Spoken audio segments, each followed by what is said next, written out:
To my regular subscribers, this is a bonus video that I'm putting up today in response to one of the people that I subscribe to, whose name is Arthur Nobile, a renowned and very talented musician, organist, classical music purist, and dedicated Christian. I'm making this response, so if you like classical music, religious music, organ music in particular, you can check out his site at Arty, A-R-T-Y, Bosco, B-O-S-C-O, here on YouTube and see some of the extreme talents that he has. That being said, Arthur, hello, how are you? It's been a long time that I've wanted to make a kind of a video response to you, and today's particular message on what your plans for the future are have me really thinking seriously on some things that are suggestions I would have for you.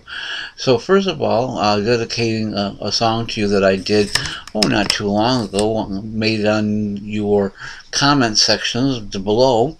Just let me sing the phrase and you probably remember it.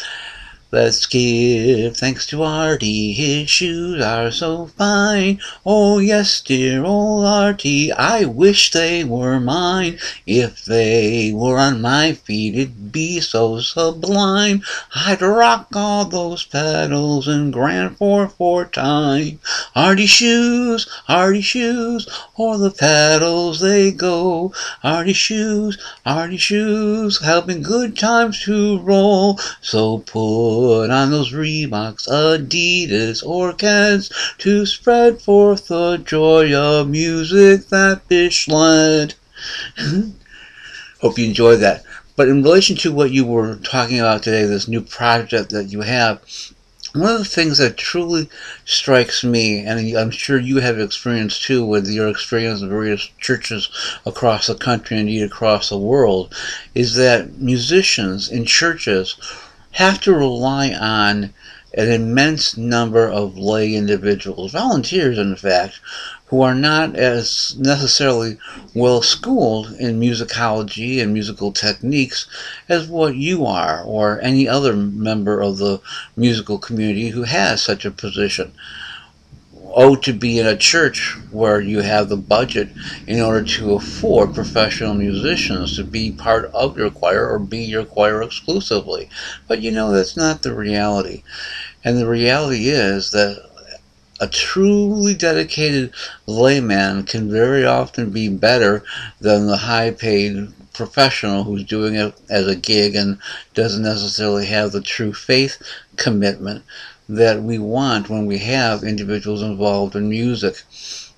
And so looking at the individuals who form up church choirs, who form up church orchestras, people who are in their average day in life involved in other endeavors, other occupations, farmers, lawyers, accountants, office workers, factory workers, using the gift that God gave them to service Him in His service and worship and praise.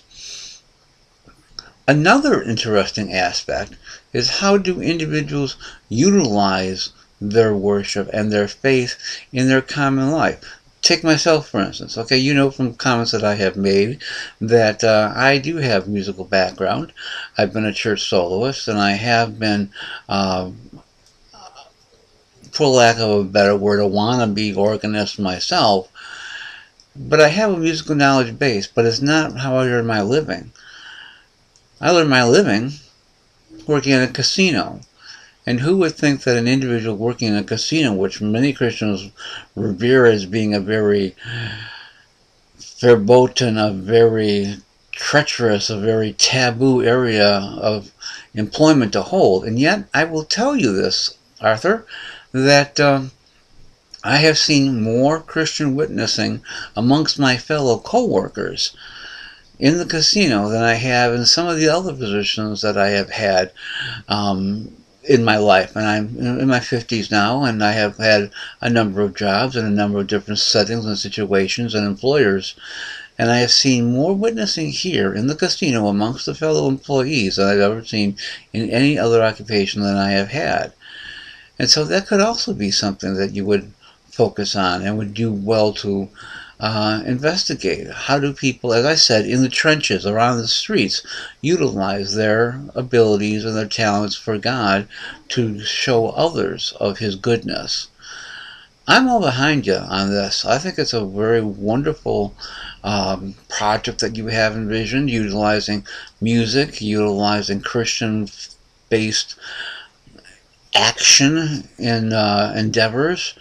And I'd like to see what you come up with, or how you materialize this, getting into consideration that you're going to have to utilize producers and directors and cameramen and this, that, and the other thing, which you have experienced dealing with Diane Bish, I'm sure. But it's something I think we need to see on television. I like your work, Arty. I like your videos. Thank you for taking my suggestion on giving a few more narratives before you begin a particular composition in regards to who the composer is and the history of that particular piece. And God's blessings to you, my friend. Keep at it. You are a blessing to YouTube.